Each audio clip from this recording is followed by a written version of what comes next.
You are now listening to Random Ramblings with Rob.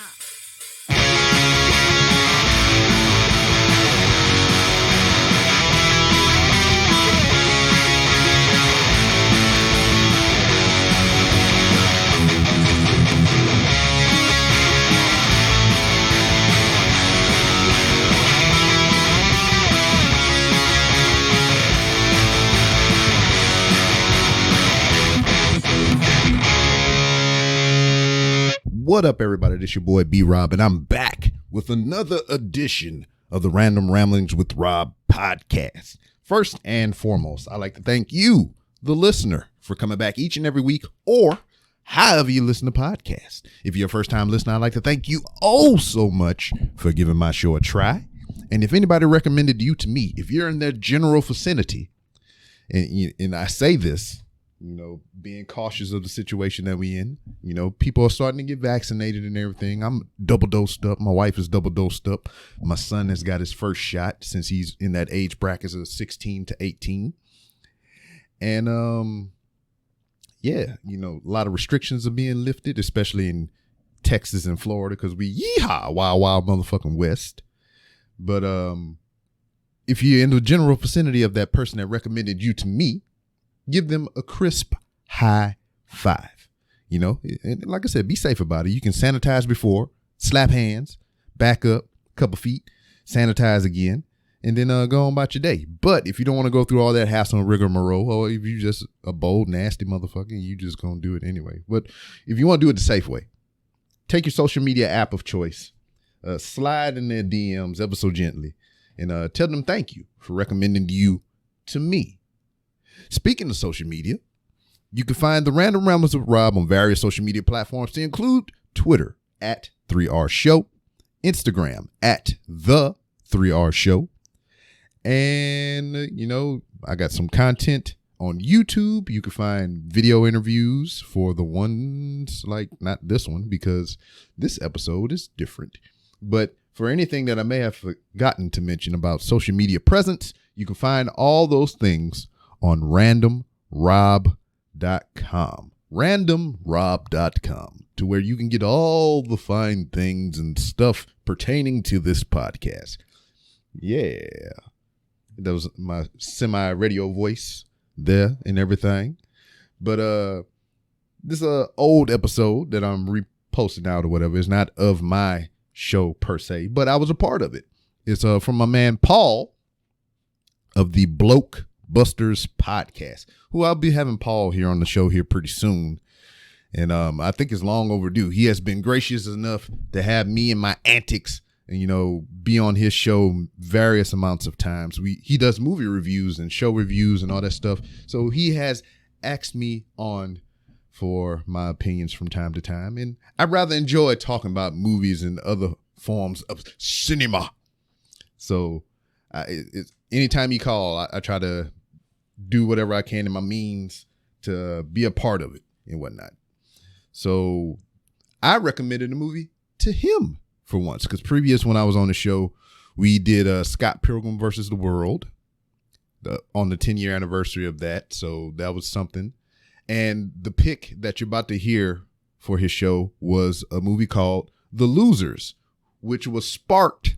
The idea was sparked by us watching Scott Pilgrim versus the World, because a specific actor is in that film that is risen to heights of stardom that is awesome to us and everything. I don't know what the fuck I was going to say. But when we watched Scott Pilgrim, it triggered the hey, this guy's in this movie. Hey, this guy in this movie. Have you seen this movie?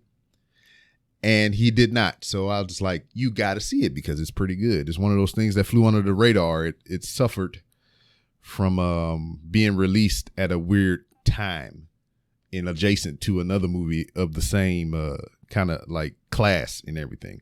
We'll talk about it more in the recording that you're going to hear for the Blokebusters podcast. I think it's episode 126 on their side.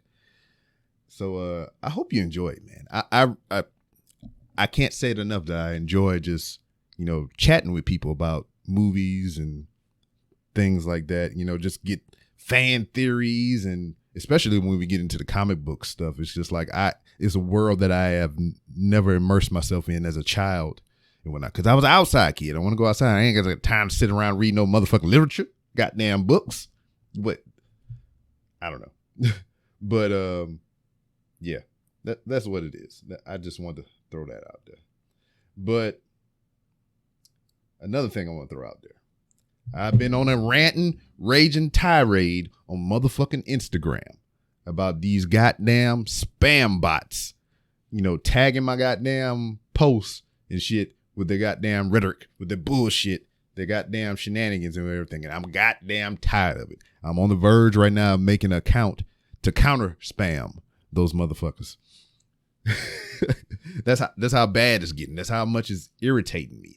And everything, because we do these podcasts and we try to use social media to the best of our abilities. We try to use all the little tricks and tips of the trade or whatever to lure people in, especially motherfucking Instagram, to where like you use certain hashtags in your posts to draw people in who search out those hashtags to find that content. So you're putting yourself in their field of view by doing these things, but also by doing this, you got motherfuckers that have freaking made bots for certain words to trigger, and they fucking spam post your shit. They're asking you to goddamn put fucking it's just pissing me off right now. They goddamn talking about sliding my DMs. I like your profile. I like your content. It's just blanket ass statements, and it's cluttering up my shit. I'm getting all these unwanted notifications, and it's just fucking pissing me off.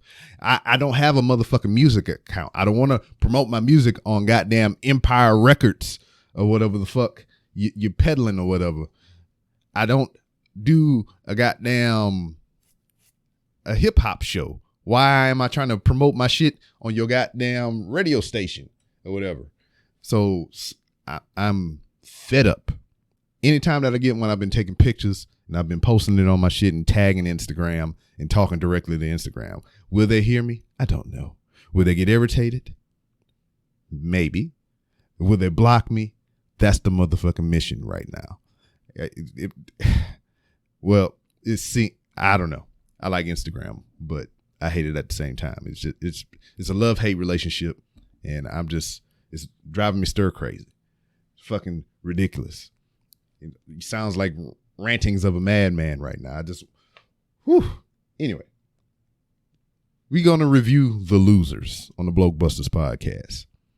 And you'll see and hear, you'll hear all the things that I rant and rave about and whatnot. And Paul, like I said, Paul will be on the show. He might be on next week or the week after because he'll be on the week after. And it doesn't really matter because you listen to this at your leisure. You listen to it when you listen to, but within the next 2 episodes, Paul will be on this show and we'll be talking proper. Because anytime that we got together, we talking about a piece of cinema, or something like that. And then I got to use like some kind of proper accent because he's British, boy from England or some shit, And that's something why I really wanted to get him on the show because I want to know the background. What is an Englishman doing here in the United States? So I want to know all these things. But yeah, my blood pressure is up right now. I'm hot. I'm about to go lift some weights. So enjoy this episode of the Blokebusters podcast, episode 126, I believe. Don't forget to support your boy and, the company that supports him. Hooks, Rubs, and Spices. Go to hooksrub.com and you can order you some delicious spices for your meals. You can put it on vegetables. You can put it on minerals. You can put it on whatever you want. But Hooks, Rubs, and Spices got you covered in whatever avenue that you want to go with your culinary delights. Man, they got taco seasoning on there. That's something new. I ain't never got a hold of that one yet. And they got some other flavors that are coming out that I'm going to be testing here pretty soon. And hopefully I can talk about it and y'all can purchase it because Hooks, Rubs, and Spices is delightful. Summertime coming up, baby. Kids going to be out of school running around. You're going to be huddled around a pool or inflatable pool, above ground pool, in-ground pool, some shit like that. And it's mandatory, especially here in Texas. If you got a pool, you got to have a motherfucking grill, which I need to get a new one. I need to get a new one because I got one of them damn Blackstone shits, and them bitches is high maintenance, man. You can't just leave that bitch out there or whatever because it'll start rusting up and everything. You got to keep it salted and seasoned and everything.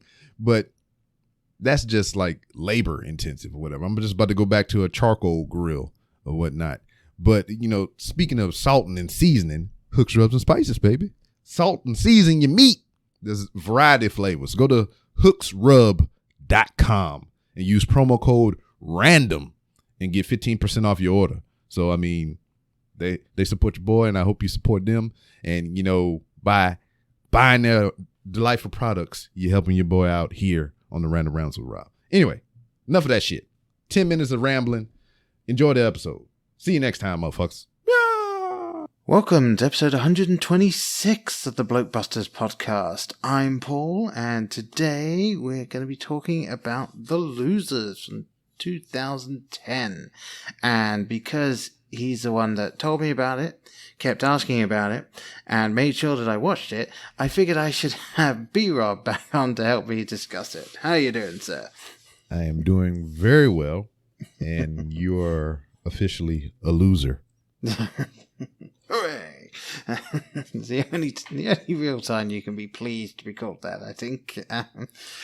Yeah, thank you very much for that. And yes, so let's get all the nitty-gritty stuff out of the way so we can jump right in. First and foremost, if you want to get a hold of us on Twitter, Facebook, Instagram, you can search Blokebusters. We also have a Patreon called Blokebusters, the Blokebusters podcast. Look for that, you'll find it. If you want to help us just keep the lights on here because they're dim, maybe we need to replace them at some point, but there you go. You know, but seriously, I'm not going to sit here and just, you know, ask you to please pull out all of your money and put it in. Just if you enjoy the show and you are having a spare $1 a month or something hanging around, if you would be so kind as to throw it our way, it would really help keep us going.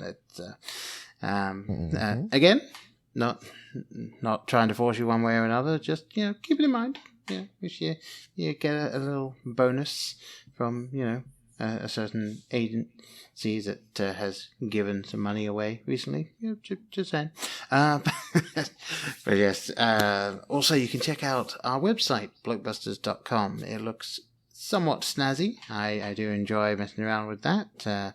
And you can see some of the honorary blokes from the podcast, and I believe, B-Rob, you are featured on that as well, so congratulations. On top of being a loser, you are also an honorary bloke, so there you go. Did it.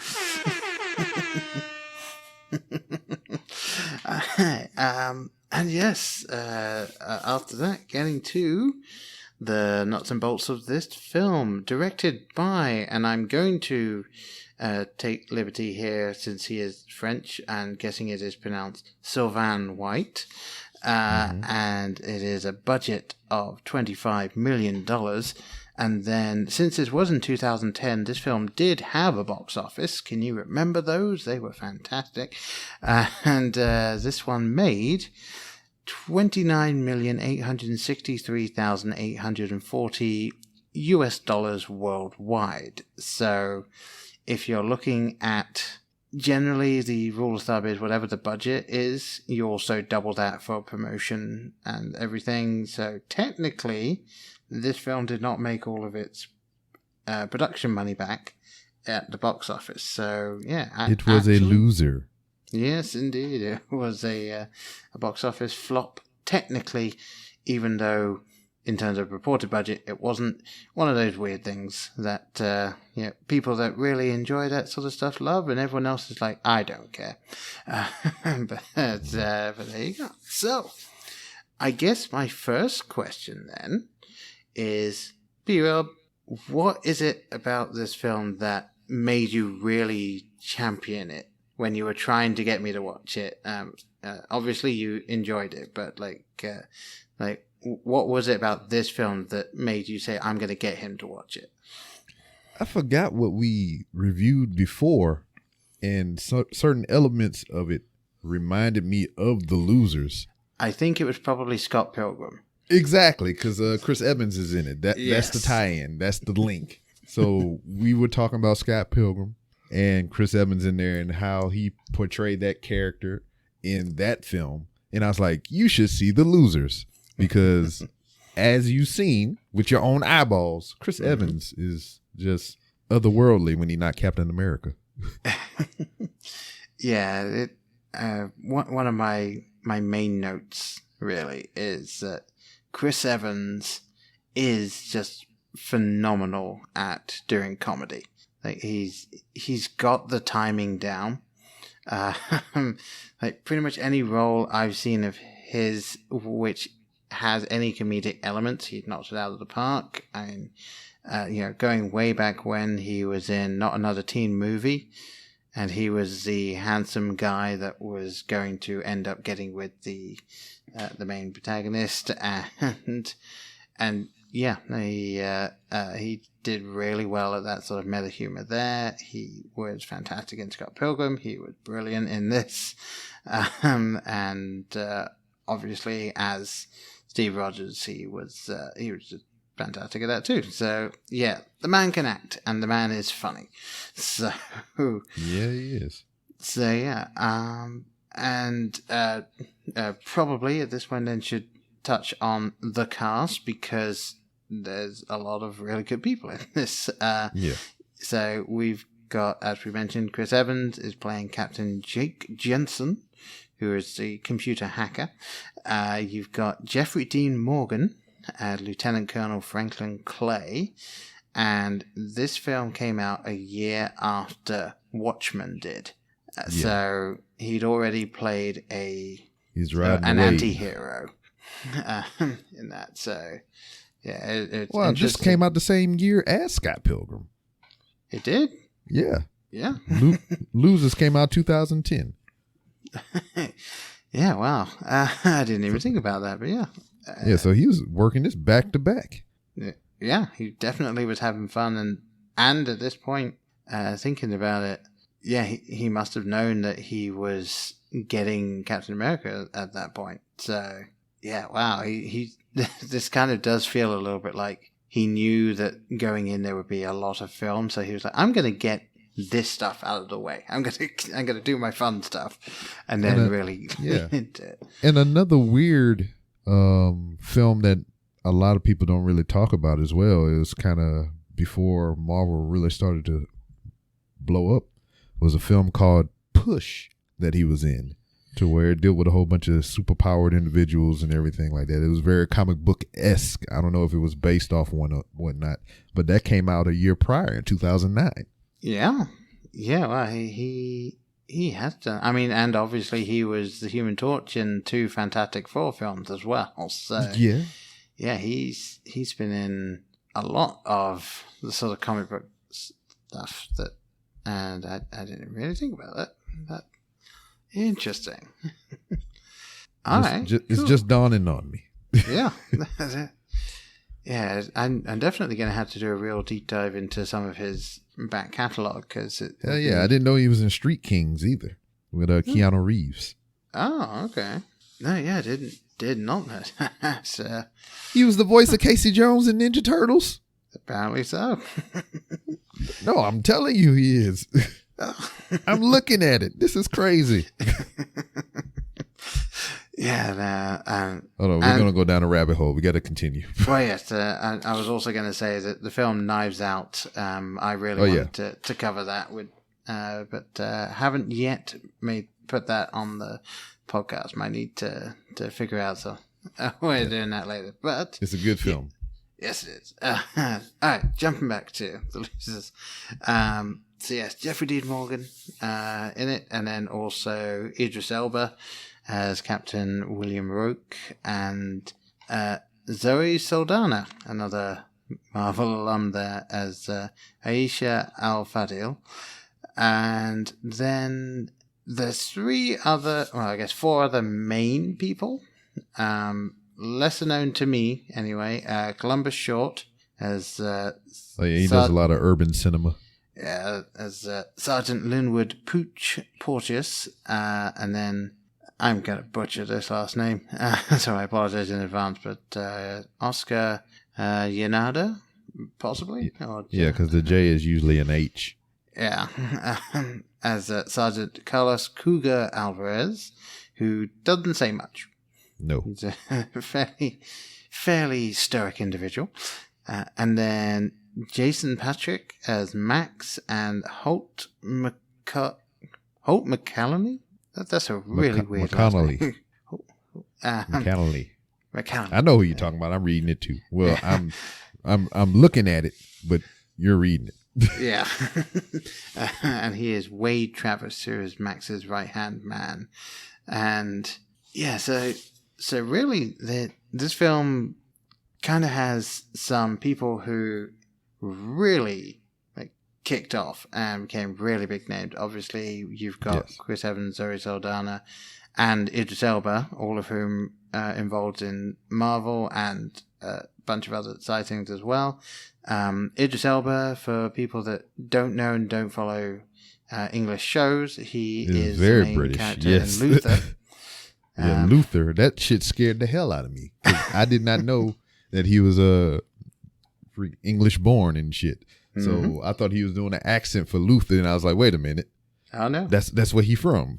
No, absolutely. He is an Englishman. He has just happened to do what a lot of English actors have done, which is come over to America, make things in America, and do things in an American accent so well that people don't know that they're not American. Goddamn infiltrator. Yeah, and I got into a bit of a conversation with someone about that. Must have been about a year or so ago, and I believe the reason that so many English people are able to do convincing American accents and not the other way around is obviously in England we have a film industry and we have TV shows that are made and everything, but we import so much American stuff and we get so many American films and all of that we are definitely exposed to way more American accents and American actors than American people are typically exposed to English people and stuff like that. Like obviously you have PBS, which would grab the BBC shows, and more recently streaming services have opened that up to a lot more people, especially if you have Prime. Prime is very good at doing that, and Netflix as well.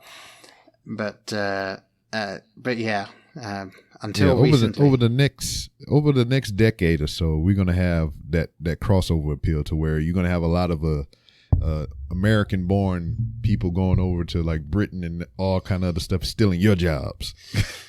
I would literally pay to see that because, like at this point, there's not too many American people that I can point to and say, you know what, they do an okay English accent. Oh yeah. Robert Downey Jr. did kind of okay, but it was just more him just mumbling rather than doing the accent. Yeah. Like I'll tell you what. In Doolittle, he did a fantastic Welsh accent, despite the fact that the character he was portraying is not from Wales. So at the very least, he can do that. It was not American, so there you go. No, it was not. And his Sherlock was, I'll be honest, I don't know what his Sherlock was supposed to be. I don't know what it was, but it fit the character well, and I enjoyed it. Yeah, no, absolutely. But yes, obviously jumping back to the losers yet again. So, all right then. Overall, who would you say is your favorite character in the film, and not necessarily your favorite actor playing the character, just your favorite character? Well, I'm gonna automatically discount Chris Evans because he doesn't count in the pool.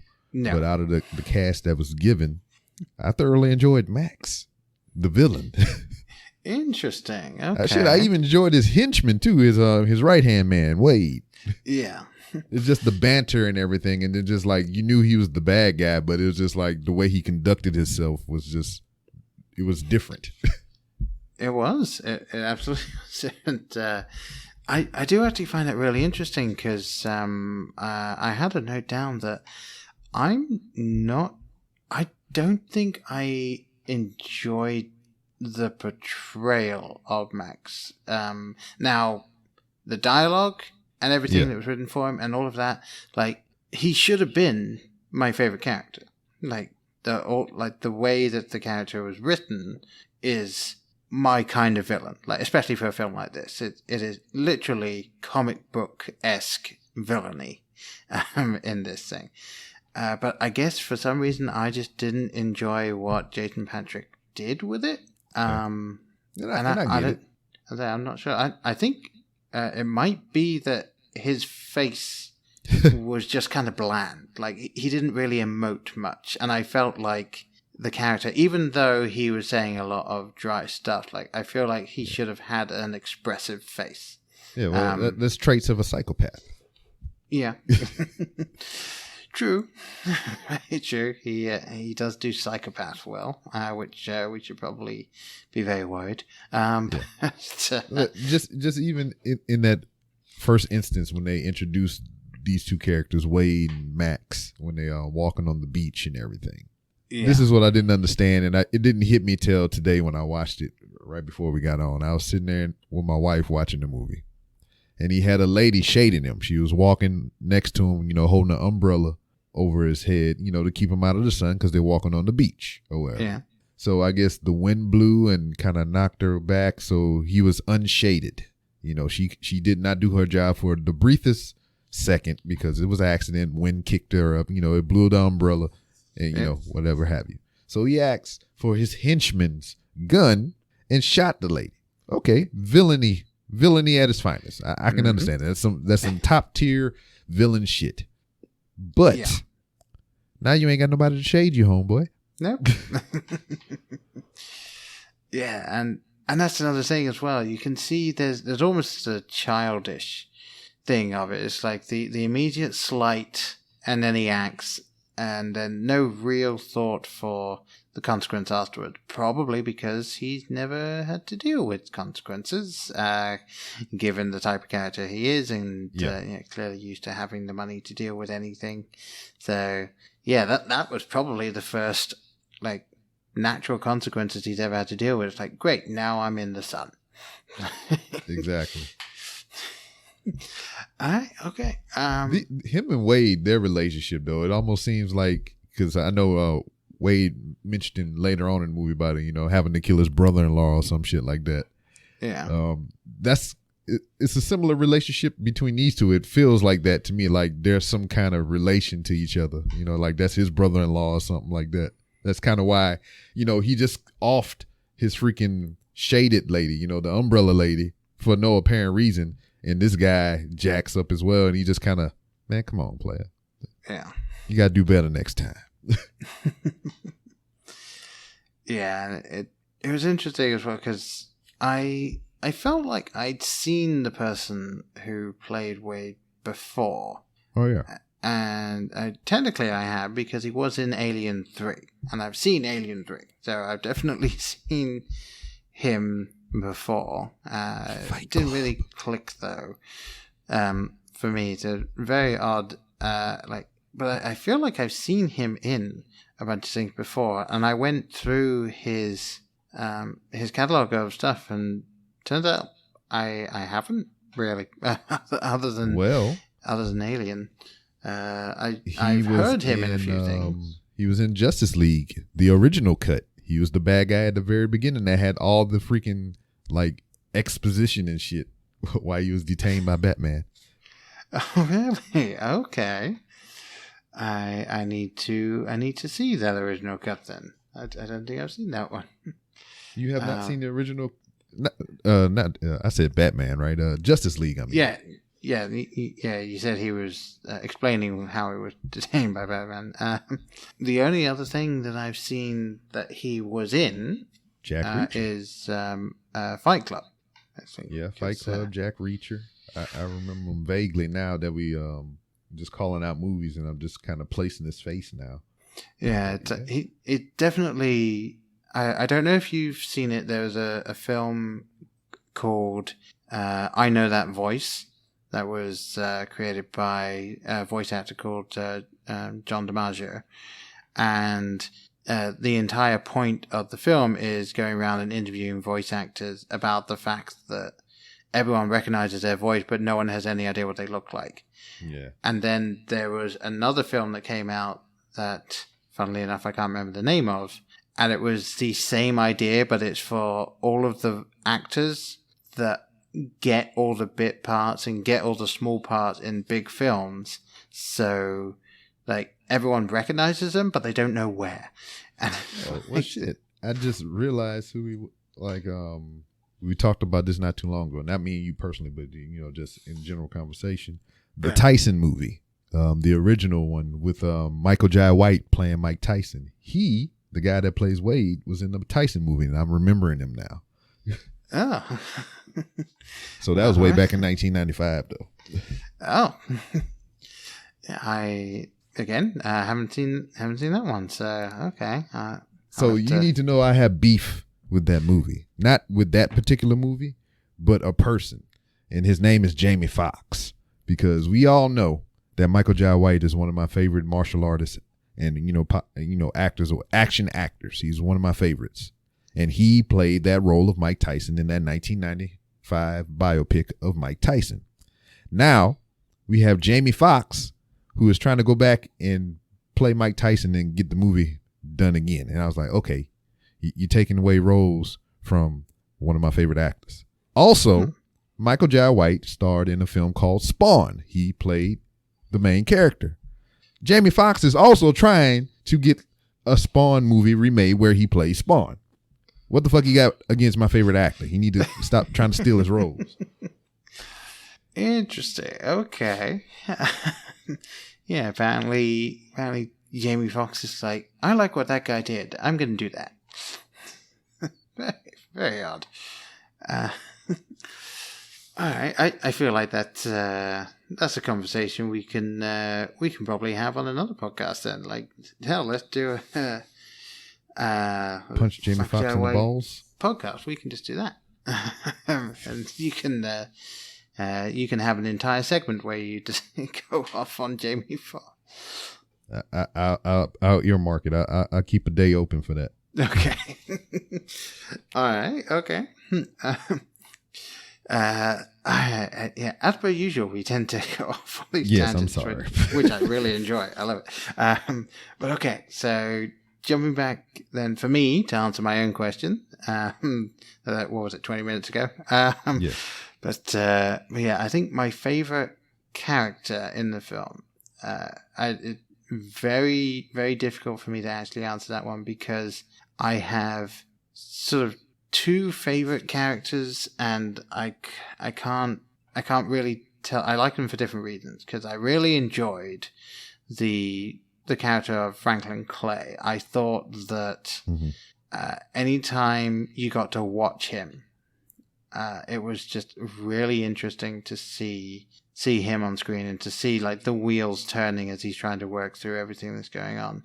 And for almost the opposite reason, like William Roke, and I couldn't really disassociate seeing William Roke with just Idris Elba, because to be frank, Idris Elba is very much Idris Elba in every single film that he does.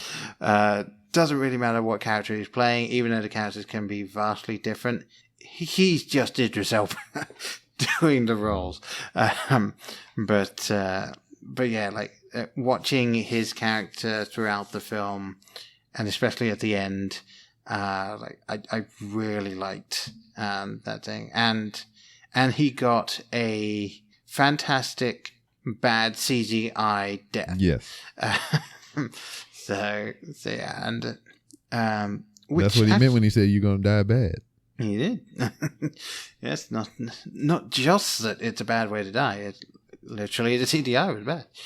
It's very meta. I like it.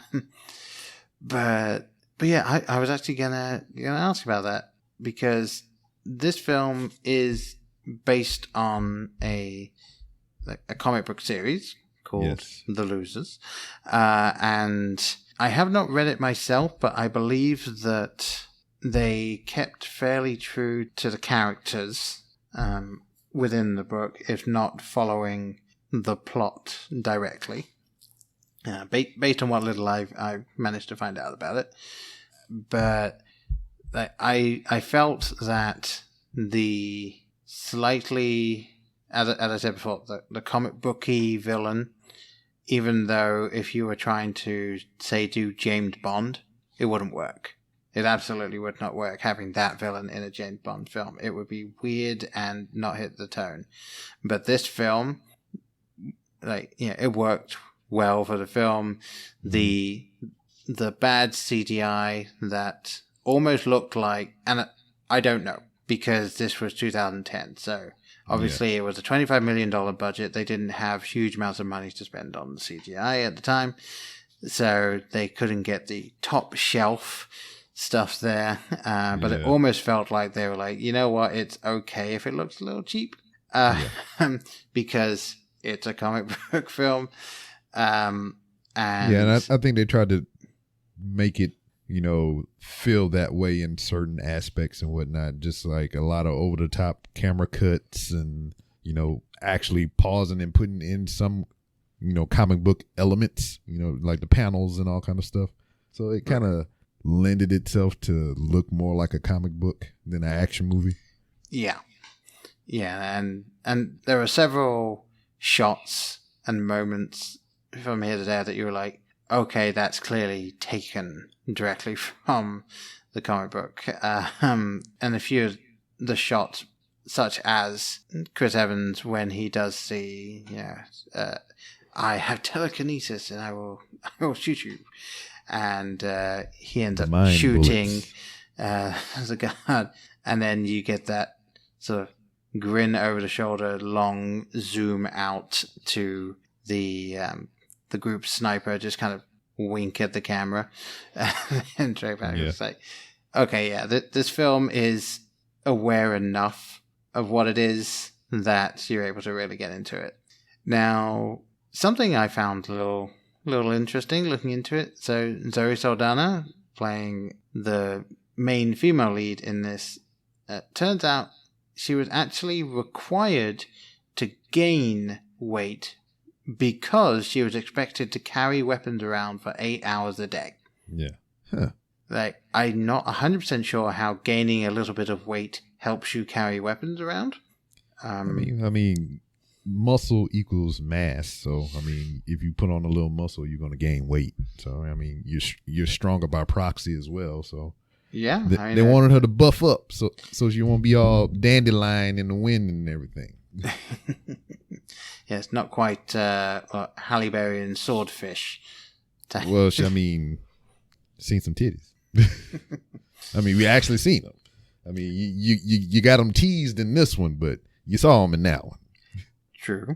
But yeah, it's this thing where you don't often see that. Like, you see, especially with people like Christian Bale, where it's like, okay, they're going to gain 60 pounds for this role, and then they're going to lose 80 pounds for this next role and all of this. And, I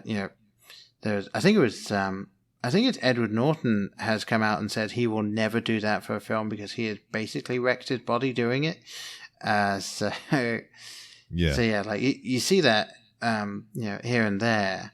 I'm not sure I've ever heard of an actress being required to put on weight.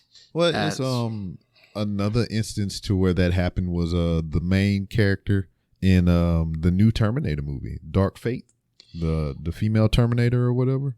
They required her to put on muscle, gain weight, as you say. So right, and that's they showed her on set, just doing pull-ups every 5 minutes and pulling, curling dumbbells and everything. And I was like, she really put herself through it.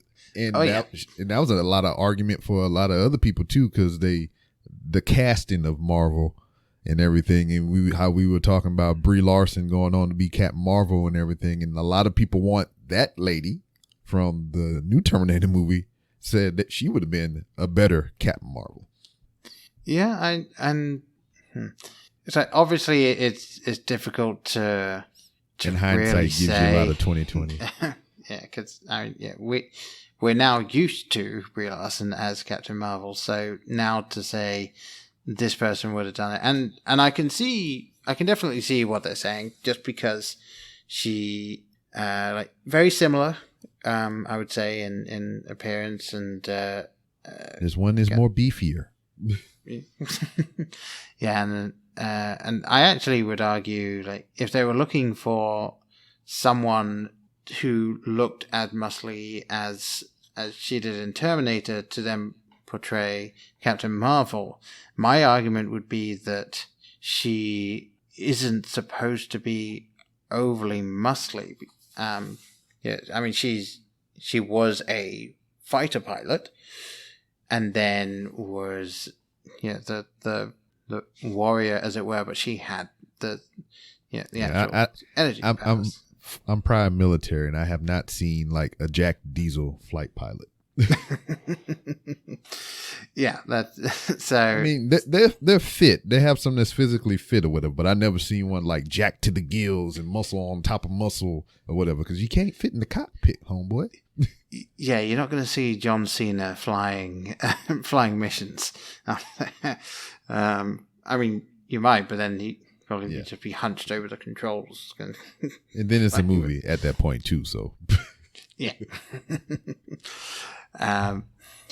But yeah, I find it interesting, and obviously she, in preparation for the role of Aisha, she did do the extensive weapons training and physical training and everything for it, and I would say it shows, because you can tell she's actively doing a lot of the stunts. Yeah. In the film. I watched a little bit of that before I came in here as well. That was one of the bonus features on there. They got all of the weapons, because I actually have the DVD Blu-ray set. So they have a whole vignette on their weapons training for everybody. And then they have a segment specifically about her, because she's only, lead female in the cast. And, she has a background in dance, and a lot of the stunt choreographers and the weapons handlers liked her because she had that background, and it made her movements look a lot natural rather than a person that's just playing pretend and shit with weapons. Yeah. Yeah, and that's always an issue in films like this, because, it's an action film, so it's always going to be slightly over the top, and you're going to get, for instance, like Tropic Thunder, where, that's where they take the piss out of that as well, where there's someone just standing there just firing weapons. It's like, you've never fired one of those in your life. You're just acting it out for the camera. And there's only so much that training will help you if you're just doing weapons training for a film. Like, if you're not actively firing weapons in all these different scenarios, you're not going to know how they react in all of those ways. And obviously having that dancing background, as you say, definitely would help in being able to move and knowing how your body would move and that type of thing. So, and especially with some of the stunts that she had to do, like it very worked out very well for her to add all of that extra training. She did most of it herself. Yeah. I mean, I would say there's not too many shots where you can't see her doing it. So, yeah, really well done. All right, so what was that? And I think so. What I'm trying to see what came next or what came first, because all right, so Avatar was before The Losers, which is weird to think about.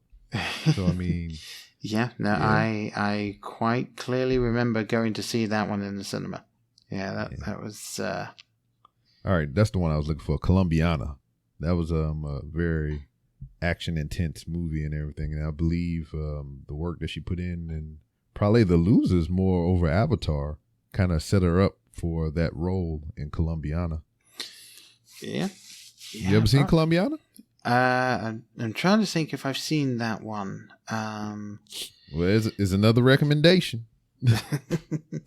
All right. Well, I'll tell you what. I will have a look at that after we're done here, and I will let you know if I have in fact seen that one or not. Very well. I'm gonna guess that one might have passed me by, but it's one of the things where it's like I might have seen it on a plane or something like that, and just not really focus too much on it. So I will get back to you on that one. Very well. All right. Now, yes, I obviously mentioned who was probably my least favorite character in this. Even if it was just, I guess I think I was looking for more out of the comic book villain of the film than we got. Even though he in action was very villainous. But how about you then? What character were you least interested in for this film? I'm looking at him right now. And you're not allowed to say Pooch's wife since he's only in it for 30 seconds. Well, I wouldn't say I didn't. I liked the casting here. I mean, there was nobody that really irritated me or whatever. But I will point out the one character that I felt so fucking bad for, and we had this conversation about other movies and everything because I've been hopping on a lot of other I've been moonlighting on you, doing movie reviews in other places and whatnot, and this is one of the topics of conversation. Right. So people who get killed in these movies that have regular jobs. Right. So my person that got murdered for really like just doing this freaking job, the flight pilot in that bad CGI explosion. Yeah. He was just there. He was paid to come there and fly a plane. He was just there to do his job, and he got a daggone a motorcycle in his freaking grill piece for his troubles. You know? Yeah. Yes, he did. That's a good point. He wasn't trying to be a hero. He wasn't doing anything extra. He did nothing other than what he was told, and he died for it. Yep. No, absolutely. I mean, he did advise. The only thing he did advise against it because that's the captain in him, the safety aspect of it. He's like, go run him over. He's like, but we don't have enough room. Being logical in the situation. He's like, I don't care. Get room and turn around and do it. Yes, sir. And he was just doing his job, and he got killed for it. He did. He did indeed. And on top of that as well, like genuinely thinking about it, given the amount of room there was between the airplane and Clay at the end there, Clay could have just easily walked to the side. Like, it wasn't going to get up to speed that much to actually run him over. Not that really and another matters. thing that I'm thinking about it, we talking about senseless deaths and everything. The very beginning of the movie, the whole mission that got them fried in the first place. Yeah. So they go in there, they're gonna kill, lays the base and have it carpet bombed and everything.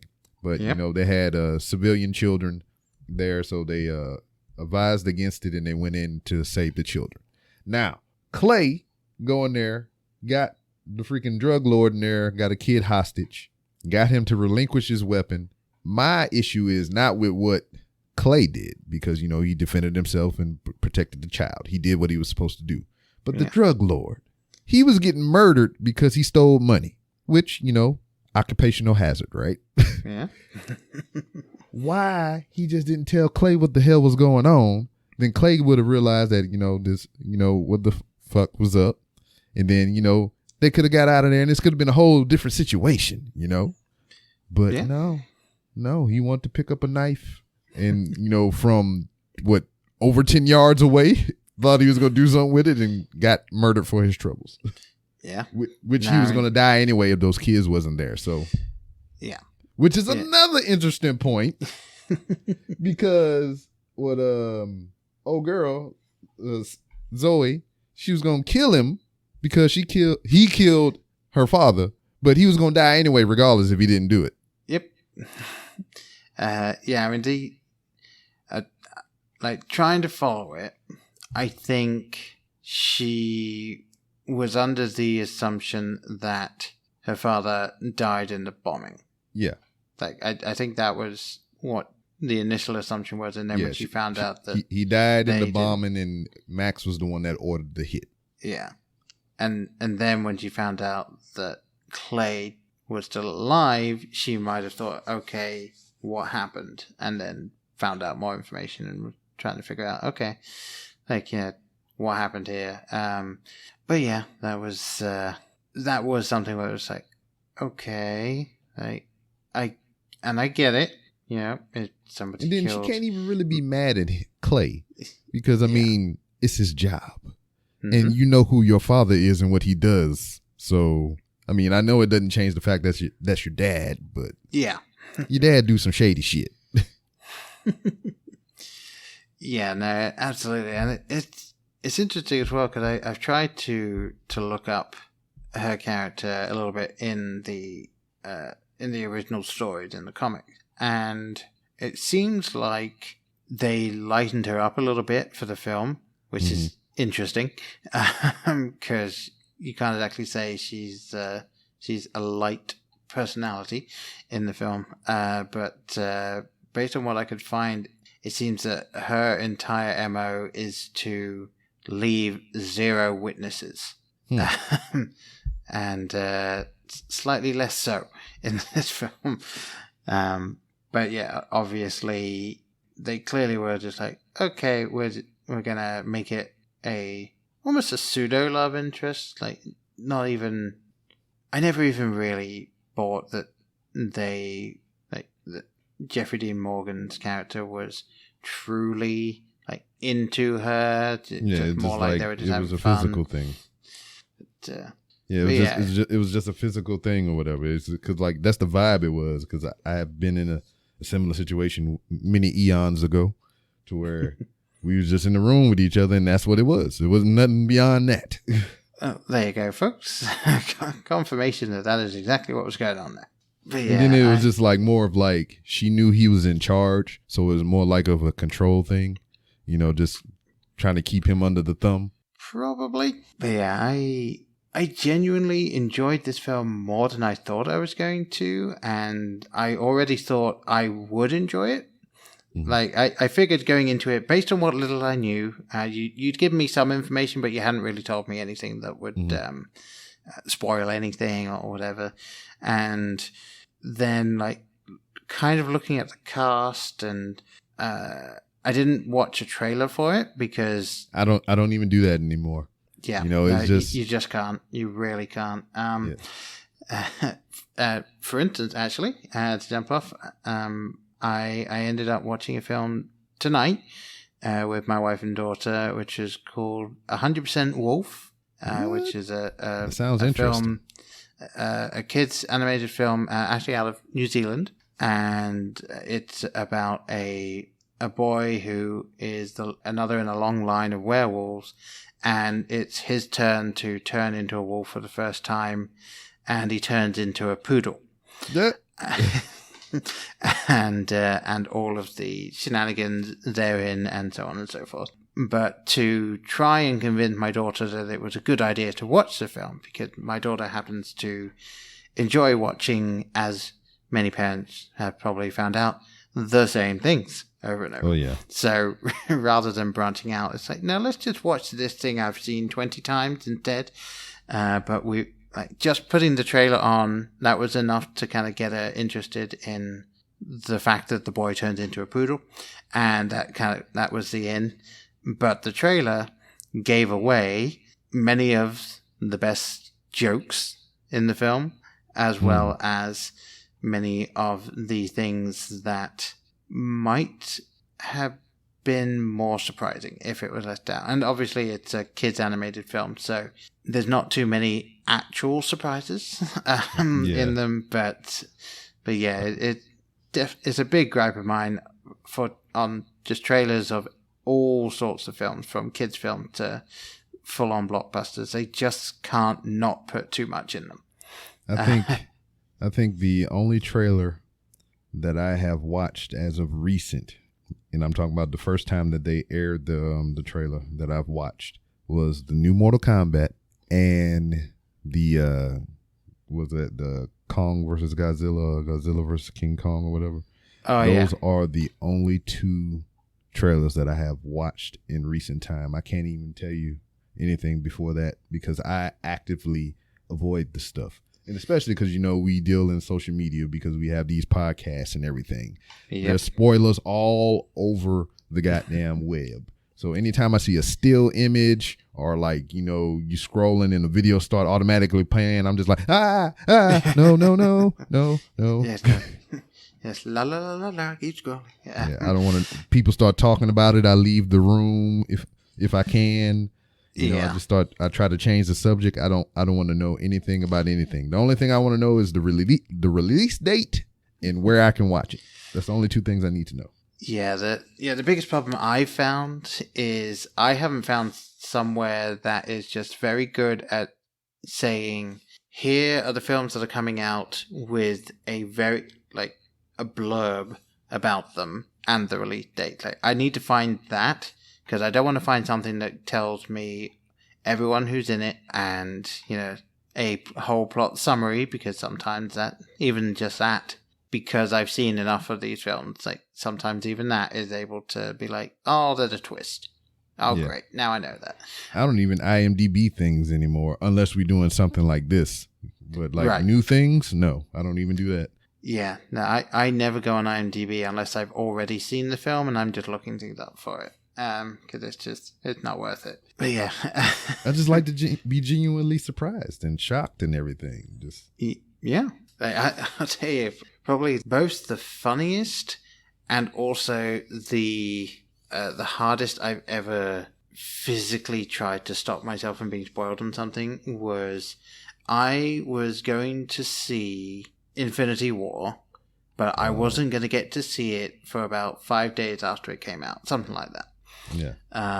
And I, at the time, was working in a elementary school, and I was working in a classroom with individuals with developmental disabilities, and so I would work with them in the room during the day, and then take them outside for recess or to lunch, depending on the day. And I was outside at recess, lining up with them, getting them to enjoy the outside for the small amount of time they were there.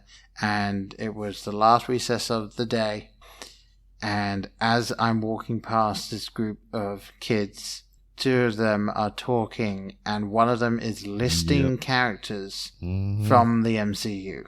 And I put one finger in my ear, led the kid away, just came, la, la, la, la, let's go over here. Try my hardest not to hear something. Now, it turns out that either the kid completely misunderstood the film or hadn't seen it yet, because the list they were giving didn't match perfectly with the outcome of Infinity War. So I think they might have just been saying, here's what I think, or here's what I thought was going to happen, and I happened to just miss the actual conversation. I had Endgame spoiled for me on Facebook. Oh, no. And it was further enough out or whatever to where I think I forgot it. But, I mean, even what I did see, it didn't take away from the movie, but I kind of felt that's what was going to happen. Right. And it was blatant as fuck. And this is how they got me. They did it on purpose. You know how on Facebook you have the little GIF bubble, you know, the little circle in the middle that say GIF, and sometimes you got to press it to make the GIF load. Yeah. So it was one, and here I am, you goddamn women, you know, just giving in to my carnal urges and everything. It was a nice looking lady in the GIF bubble. So I pressed the GIF bubble, and I was like, oh, I wonder what this is. And it went from a attractive young lady to the scene of Robbie Downey Jr. snapping his fingers with the Infinity Gauntlet. Oh. And I was like, you son of a bitch. Sneaky fucker. But it didn't spoil the movie so much for me, because it's just like, at that point in time, the movie, I don't think it even came out yet, because I went day one. And it was just like, this had to be some fanfic shit or whatever. You know how the internet is. So I kind of pushed it out of my mind as it being true. But sure enough, when I seen the movie, I was like, oh, it was true. Wow. So if I know the day of that I'm going to see something or I'm going to watch something, I try to stay away from social media, because some bastard. Yeah. Like even right now, as we speak, it's almost close to the witching hour. So I guess we need to speed through this. But King Kong versus Godzilla is about to drop on HBO Max and in theaters or whatever. I doubt if anybody going out. But there's going to be spoilers here in the next 30 or so minutes. Oh, and yeah. I'm going to have to avoid it all day tomorrow until I can get to a place to where I can sit down and actually watch it. Yeah. I mean, I do know, in case there are people out there that are unaware that this is an option, if you are trying to keep away from certain certain filmed or TV show spoilers or things like that, you can go into your Twitter and I believe Facebook as well, settings, mute, and block hashtags and block certain things. So you can set that up if you wish. However, obviously, depending on how many things there are and how long you want to do that, and if you know some of your friends are going to be talking about something, you're going to be missing some of their things. So yeah, it's not ideal. Yeah. But yes, just in case anyone didn't know, that is an option if you are willing to do so. Yeah, I try and watch something as soon as I possibly can. Jumping randomly to something. So I'm a big fan of watching the second campaign of Critical Role, which is still going. And it goes every Thursday with the exception of a few Thursdays a year. And I was in Florida in this last week, so I missed this Thursday. And it's like, even though I'm not actively following people that talk about it, just because I follow a couple of their things and I liked a couple of their stuff, like scrolling through Facebook or scrolling through Twitter, I see people talking about it. So it's like, damn you. Yeah, the social media is definitely a double-edged sword in that regard. It really is. And once again, completely off topic, but yeah. And I'm the one that recommended this movie, and we talked about everything but this movie. Yeah, I'll be honest. One of the best things I found having you on is that we are able to get into these complete tangents, and I love doing that. So yeah. Okay, all right. So, is there anything else really? Obviously, we talked about some of our favorite characters. We've obviously discussed Chris Evans is phenomenal, and some of the things that we were less enthusiastic about. Is there anything within the film itself that you really want to shine a spotlight on? Chris Evans. That was about it. Okay, fair enough. Absolutely fair enough. Yes, he's the entire reason you stayed in the first place. Yeah, he's awesome. Yeah. That was honestly and for truly, that was it. And it's a fun movie. I mean, I enjoyed it. I enjoyed it. Yeah. It's just like, it's not hard. I mean, other than the gripes I only did for show purposes. Right. It's a fun movie. I like it. Yeah, definitely, as I said, more fun than I was anticipating going into it, even though I knew I would enjoy it, just because of the nature of the film.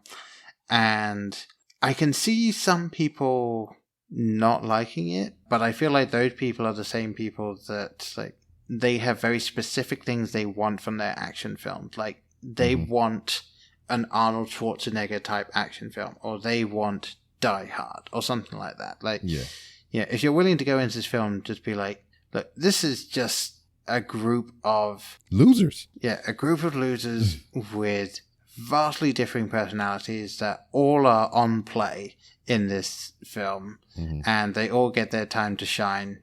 Then, like, you'll get it. It's the film for you in there. And if it's something where you're like, no, I just want one man fighting against an entire army and coming out completely unscathed on the other side, it isn't really for you. Yeah.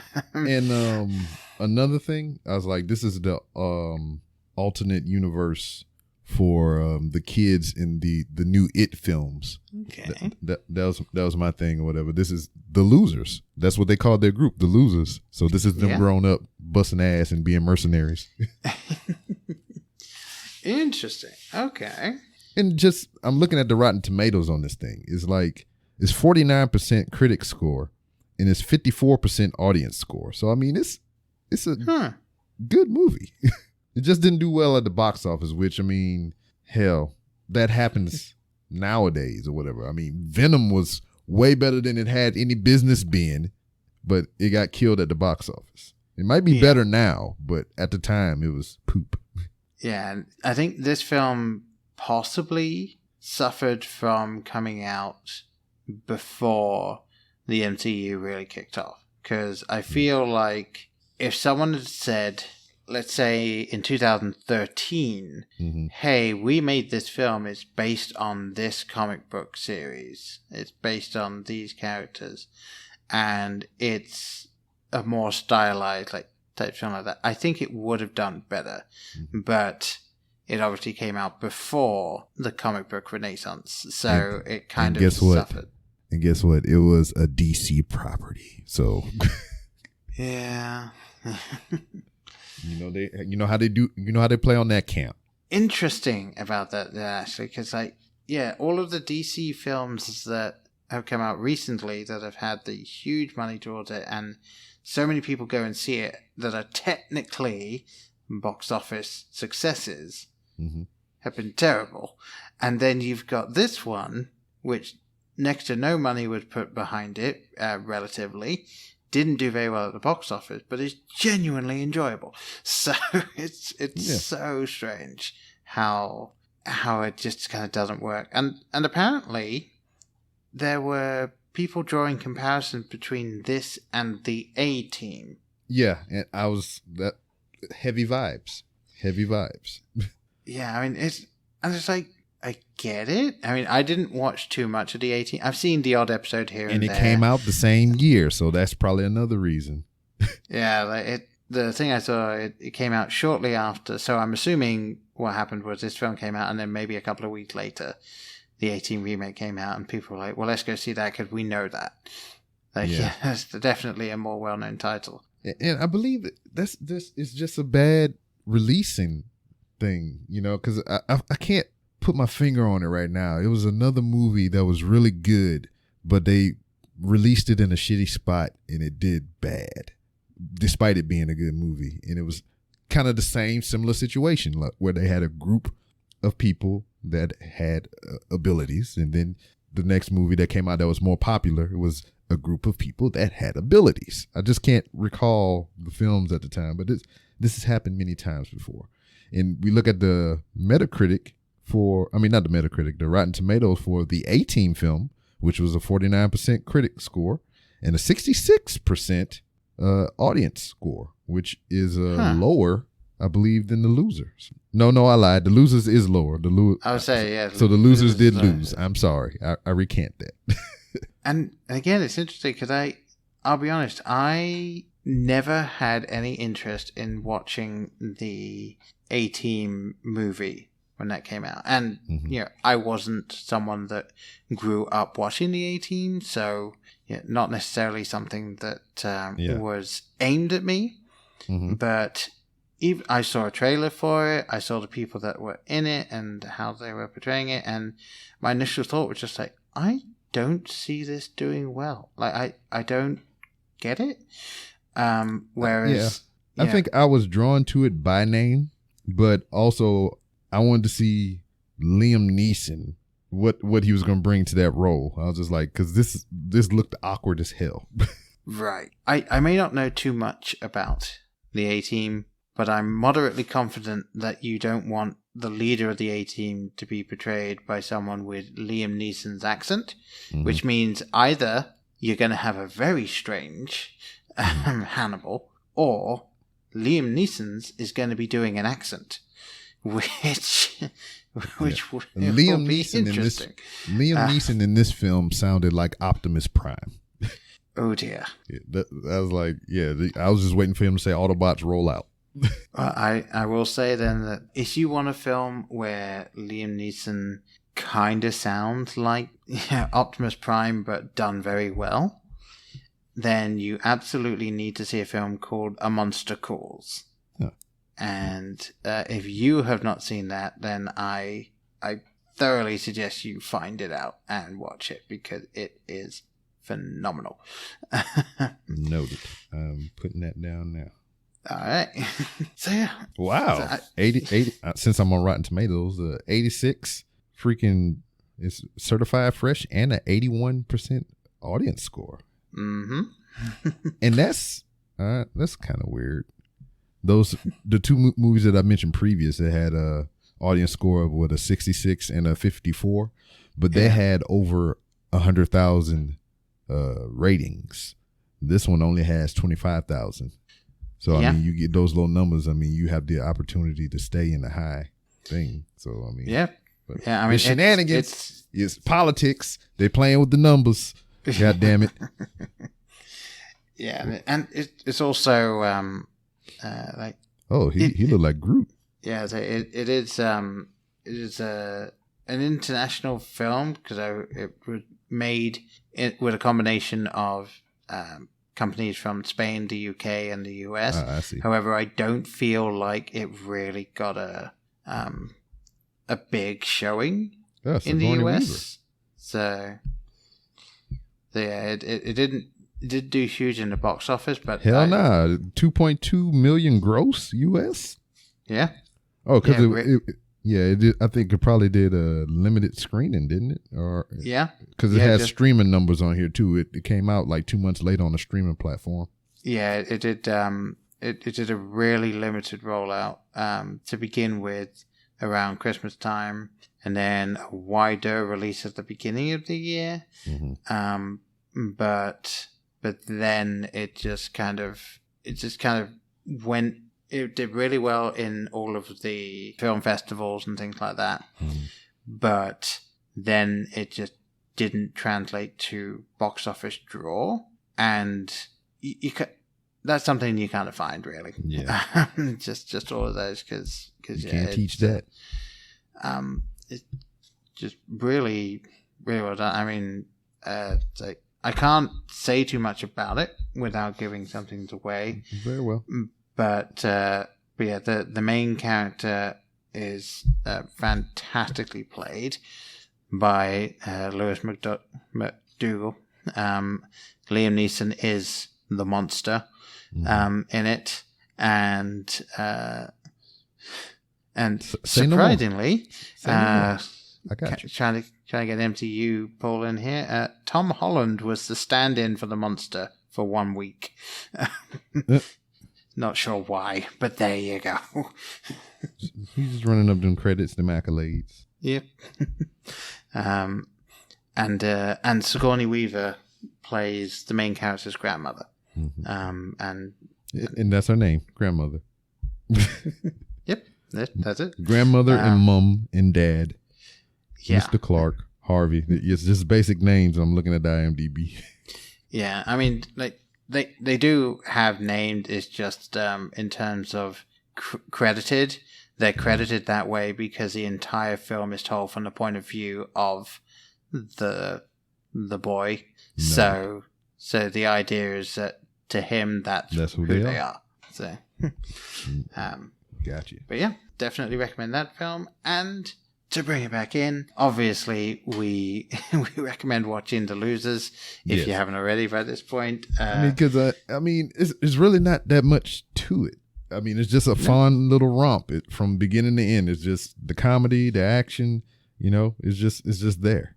Yeah, including one or two fun little romps as well in the middle of it. So, oh yeah, a lot of romping. Yes, not even in a rompus room, just going on there. But yeah, this film, as I have said several times, is way more enjoyable than I thought, and definitely something that I will recommend to people, much like you did, especially because of Chris Evans and Idris Elba and Jeffrey Dean Morgan. The man, probably at this point, most well known for portraying Megan. John Winchester. He should definitely be known for doing John Winchester, but unfortunately, probably most well known for doing Megan. Yes. Megan? I think it's Megan from The Walking Dead. Oh, man. It brought tears to my eyes when he came back to do Supernatural. Oh, man. Oh, I was just like, that's freaking amazing. They brought the mom back too. His voice cracked a little bit. He got a tear in his eye. I was like, oh, no, don't do this to me. Don't do it to me. Yeah, he's always been really good in the things that I've seen him in. So yeah, I again, I'm going to have to go into his back catalogue and see if there's anything else that I can kind of just pull to watch from that. So Negan, there we go. It wasn't Megan, it was Negan. That's what I was trying to say. But yeah, just solid character work, solid action of the time and low budget CGI, but yeah, it works. It really does work for the film. And also, probably, I think my favorite moment with Chris Evans is the second credit scene, and I'm not even going to explain what that is. Mm-hmm. So anyone actually interested, you need to go see it. Yeah, I meant to ask you if you watch those, but yeah, yeah. Oh, Yeah, no, I actually almost used a GIF of that in the tweet I sent out. So yeah, again, I hardly recommend it. Go see it if you haven't already. Rewatch it. It's on HBO Max. Yeah, there you go. Yeah, it is definitely available for those that wish to watch it. Also for people who are able to watch these things even without a subscription. At this point, it is coming up to 11 years old, so it is definitely available. So there is really no excuse for not being able to watch it. Mm-hmm. Also, on a side note, when I say HBO Max, check with your internet provider. Because depending on who your internet provider is and the level of your internet package, you can get HBO Max for free, like I do. Okay, I'm going to have to look into that then, because I used to have access to HBO Max, and then it went away a couple of years ago, but we have gone up a notch in internet since then, so I'm going to have to check in with that. I just found out about it, just going through my bills, seeing where I can cut corners or even increase my internet speed. And I was just scrolling through the pamphlet, and there it was, HBO Max free with your service. I was like, what? Okay. And if you have Xfinity or Cox, I think those are in regional, it may be, you can get I believe, either Paramount or Peacock for free with your select service. And if you have Verizon and you get a new Apple device or something like that, you can get your first year of Disney Plus and or Apple Plus or whatever the fuck, Apple TV Plus or whatever the fuck. You can get either one of those for free for a year. Interesting. Okay. Ain't no reason out there for you not to be watching movies, is what I'm saying. Yeah, no, absolutely. So yeah, after all of that fantastic consumer advice, why don't we jump to then, where can people find you to get more said advice or anything else that you are doing? If you have Xfinity or Cox cable, you can now. I might be free with your cable package. You can find you on Peacock. Yes, you can find me on the Peacock, that is. But if you can't find me on any of your streaming platforms, as of yet, because I'll get there eventually, you can find me on various social media platforms, to include Twitter at 3R Show, Instagram at the 3R Show. And for anything else that I may have forgotten to mention, you can go to randomrob.com, because I am the host of the Random Rambles with Rob podcast, and that's where you find all the things and whatnot. Indeed, yes. And yeah, do go visit. It is a nice little place, and definitely some very random podcasts you got going there. So, yes. Always a joy. And as I said at the beginning as well, with us, just search Blokebusters, you'll find us. Really, we're all over the place at this point. And as always, yes, thank you guys very much for listening in. It is wonderful to know that there are people out there listening. And thank you, B-Rob, for coming back on yet again. You're definitely a frequent flyer at this point. Yeah, I'm trying to get that first class seat. Yes, don't worry, that will be with you within the next 5 years. Very well. Maybe once you've worn out the one that I actually saw you posted a sped up video of you putting one together recently. Yes. So yes, once you've worn through that one, we will consider getting one sent out to you. Very well. I have a pin on it. I keep a note for it. Okay. And yes, so with all of that being said, once again, I have been Paul. I have been Rob. And we'll see you next time. Bye. Meow. In case I don't see you, good afternoon, good evening, and good night. Hang on a minute, lads. I've got a great idea. Louis, I think this is the beginning of a beautiful friendship.